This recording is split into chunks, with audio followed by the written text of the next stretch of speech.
casa, a la Universidad Andina, al área de Derecho, y a ustedes por su interés en acompañarnos esta noche. Gracias también al señor vicerrector de la universidad que nos acompaña.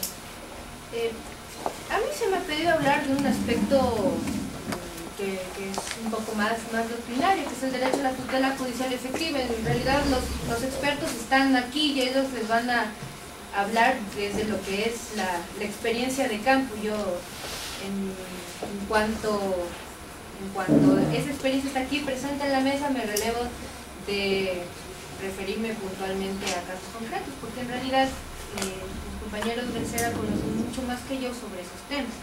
Con esa aclaración, pues, quisiera empezar. Marilena, te pido por favor que la avises cuando me falten unos 7 minutos. Simplemente dando unos pocos detalles acerca de lo que es el derecho a la tutela judicial efectiva, que es un derecho del cual se ha hablado mucho y quizás con particular fuerza a partir del 2008.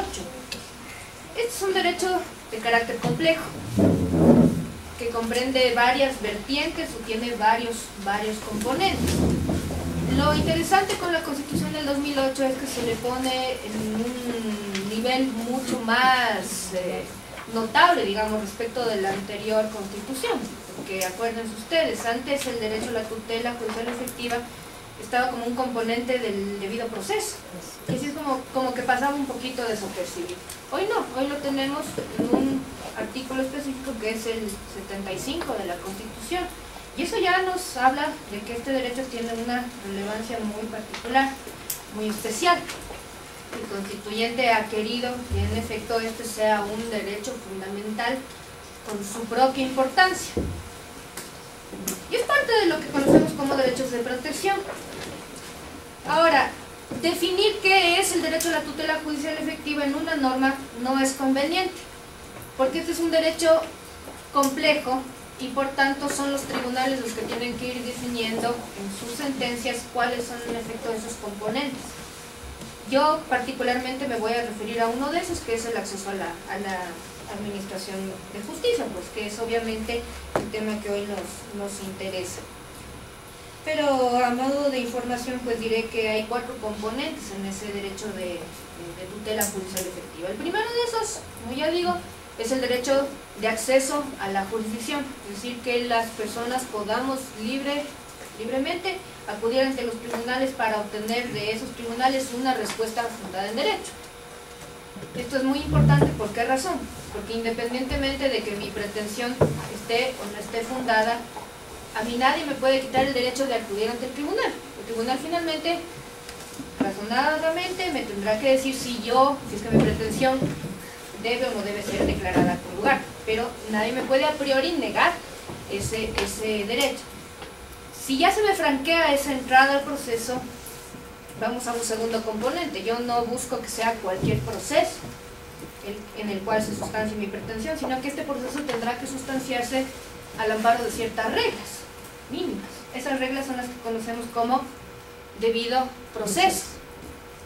Si es que este proceso se sigue bajo unas ciertas reglas, lo normal es que el resultado será una sentencia congruente, que se va a corresponder con lo que las partes han dicho a lo largo del proceso, con las pruebas que han actuado, y esa sentencia, si es que es producto de un debido proceso, lo normal es que sea también motivada. Pero no me basta tener esa sentencia o ese resultado. Para que la tutela sea en realidad efectiva, una última etapa de este derecho complejo que identificamos como tutela judicial efectiva radica precisamente en que el aparataje estatal debe estar orientado de tal forma, a los órganos jurisdiccionales me refiero, para que se cumpla con esa resolución. Porque de nada me sirve tener una sentencia si es que esta no se puede llevar a la práctica, si es que esta queda simplemente plasmada en un papel. Y también se suele añadir como parte de este derecho complejo el derecho a deducir los recursos que franquea la ley. Ya esta configuración les hará notar a ustedes que es el legislador el que va poniendo las condiciones en las cuales se tiene que desarrollar el derecho a la tutela judicial efectiva. Entonces lo que tenemos que ver en un primer plano es si es que estas condiciones son o no son idóneas para que en realidad ese derecho que es de carácter prestacional, es finalmente el Estado el que me está brindando el servicio de administración de justicia, eso no es idóneo para otorgarme esa tutela judicial efectiva. Ya en lo que tiene que ver con el tema ambiental, pues quisiera referirme a unos cuantos aspectos de orden procesal como se me ha pedido. Como les digo, yo quisiera poner mayor énfasis o mayor atención en el tema del acceso a la justicia. Este es el primer componente del derecho a la tutela judicial efectiva. El derecho de acceso a la justicia implica que a todas las personas se nos debe permitir el acudir ante los órganos jurisdiccionales sin ponernos trabas de orden económico, físico o social. Así, por ejemplo, la Constitución dice que ese acceso es gratuito. Claro, aquí no vamos a discutir si conviene o no conviene que ese acceso sea tan abierto, ¿no? Los funcionarios judiciales dicen ahora hay una cantidad de demandas enorme porque ya nadie piensa en la famosa tasa judicial, que sí era un obstáculo, creo yo, al momento de deducir sobre todo una demanda de indemnización de daños y perjuicios. En ese sentido, pues podríamos decir que sí ha habido una mejoría en este puntual aspecto del derecho de acceso a la justicia como componente de la tutela judicial efectiva. Barreras de carácter económico que incluye, por ejemplo, la posibilidad de contar con una buena defensa. Una persona que no está en condiciones de pagarse una buena defensa debería estar o contar con esa posibilidad de que el Estado le proporcione una defensa adecuada, de tan buen nivel como la que podría brindar un abogado privado, ¿no? Aunque bueno, esa es una condición un poco difícil de lograr. Entre otras medidas, el derecho de acceso a la justicia implica que hayan judicaturas suficientes y especializadas en la materia para que me atiendan de la manera más eficaz y pronta mi reclamación. Es decir, vemos que es un aspecto de índole operacional en primera instancia el derecho de acceso a la justicia. Pero en el ámbito procesal existen otras condiciones que en la práctica sí pueden llegar a dificultar el acceso a la jurisdicción. Y en materia de jurisdicción ambiental eso es especialmente patente con una ley que yo diría, a pesar de haber sido dictada no hace mucho, sin embargo es antigua en sus formulaciones. Me refiero concretamente a la ley de gestión ambiental. Pero bueno, vamos por partes. ¿Qué es lo que nos dice la Constitución acerca de la protección del derecho al medio ambiente? La Constitución lo que dice es que el derecho tiene que garantizar a los particulares una especie de permiso para acceder a las acciones que puedan estar franqueadas para tutelar una posible vulneración del derecho al medio ambiente sano. A mí me preocupa particularmente que desde la Constitución se conciba esto como una especie de permiso, ¿no? De que el Estado va a hacer lo posible por tutelar ese derecho, que va a hacer lo posible por responder por una posible violación. Pero esto se liga además a que el Estado inicialmente va a reparar ese derecho y luego va a repetir en contra del particular que haya ocasionado ese daño. Y eso a mí me podría parecer un poco restrictivo en cierto sentido, ¿no? ¿Por qué no se refiere, por ejemplo, a la Constitución al hecho de que cuando el Estado sea el que provoque el daño, estará franqueada la vía para la persona o el grupo de personas que se sienta afectada por una determinada vulneración de sus derechos? Noten también otra cosa: en la Constitución no se hace una clara distinción entre derecho colectivo, derecho difuso o derecho individual. Y yo sí diría que a veces prima un poco más esta conciencia de lo que es el derecho de la colectividad. O sea, no es tan fácil o no es tan permeable la legislación ni constitucional, ni legal, ni infraconstitucional a que sean las personas individuales las que reclamen por la vulneración de sus derechos. Y esto puntualmente en la Ley de Gestión Ambiental sí se hace patente, porque no hay, como digo, una distinción clara entre derecho colectivo, derecho difuso y el derecho individual, como que va un poco de pasar, ¿no? Y esto podría eventualmente complicar el acceso a la jurisdicción. Volviendo al tema de cuál es ese aparataje jurisdiccional que el Estado debe brindar para que este acceso a la justicia sea completo. Yo creo que en un primer momento esto está teóricamente garantizado en el Código Orgánico de la Función Judicial. Hay una disposición que dice que existirán judicaturas especiales de primer nivel para que conozcan las reclamaciones por violación de los derechos de la naturaleza y, claro, diríamos derechos que de una u otra forma tengan que ver con el derecho al medio ambiente sano, como podría ser una reclamación al derecho al agua. Pero claro, hay que notar una cosa con este artículo 246 del Código Orgánico. No es una judicatura que existe permanentemente. Lo importante es, en todo caso, está creada la competencia y tendrá que funcionar cuando se produzca este caso.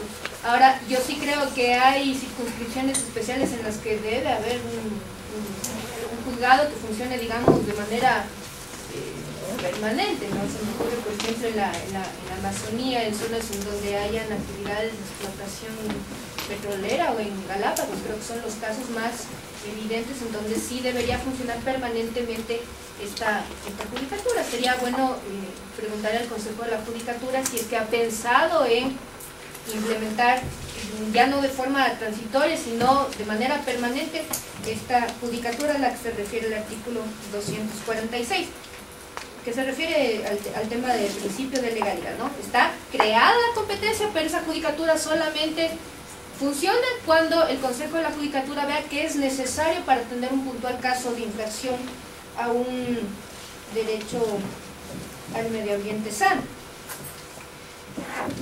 Este componente orgánico, sin embargo, a mi juicio queda un poco incompleto, porque a nivel procedimental, como les decía, la Ley de Gestión Ambiental no distingue adecuadamente entre derechos colectivos, derechos difusos, y como que deja de lado un poco el derecho individual, de que puede verse afectado por una vulneración de este derecho al medio ambiente sano, ¿no? Vean, incluso en la anterior Constitución, al hablar de la acción de amparo, había una referencia clara al tema, ¿no? Y ahora la Constitución es como que ha obviado este tema. Y si ustedes revisan la jurisprudencia del anterior Tribunal Constitucional, se van a encontrar con que se resolvían acciones de amparo contra particulares precisamente presentadas por colectividades o por personas que invocaban derechos de carácter difuso. Entonces, creo que hoy pues esto dificulta, esta falta de distinción dificulta enormemente la reclamación de estos derechos ante los tribunales. Pero sería bueno saber que es un derecho colectivo, ¿no es cierto? Es un derecho humano, dice Agustín Grijalva, del cual es titular un cierto grupo humano. Este es un derecho de aquellos que identificamos como de tercera generación, aunque sabemos que esta distinción ya no cabe mucho a estas alturas. Es muy útil para explicar la naturaleza del derecho colectivo como aquel que hace posible la vigencia de otros derechos, como por ejemplo el derecho a la vida. Si vivo en un ambiente que está muy contaminado, ¿cómo puede serme garantizado a su vez el derecho a la vida? Si estoy en constante peligro o a una exposición que me va a ocasionar en algún momento un deterioro importante de mi nivel de vida. En cambio, un derecho difuso sería aquel cuya violación afecta a todas las personas, pero no es posible identificar específicamente a quiénes. En ese sentido, por ejemplo, el derecho al medio ambiente sano es un derecho de carácter difuso. Nos pertenece a todos los que estamos aquí en esta sala, a todos los ciudadanos. En cuanto a un derecho colectivo, Si decimos que su titular es un grupo, una comunidad, un colectivo que es identificable, pues vemos que no habría teóricamente mayor dificultad en determinar este colectivo o este grupo de personas tienen derecho para acceder a la jurisdicción ambiental, están legitimados incluso para deducir las posibles acciones que prevea la ley. Pero curiosamente este derecho también puede ser en algún momento individual. Y si ustedes se fijan en la ley de gestión ambiental, parecería ser que al menos la proposición de acciones de carácter civil se está ligando siempre a esta necesidad de demostrar que uno pertenece o está vinculado a otras personas por un interés colectivo. Yo en esta parte le veo una dificultad en el derecho al acceso a la justicia, porque si una persona es la que se siente afectada, quizás tendría que estar buscando a otras personas que se sientan igualmente afectadas para poder deducir una acción.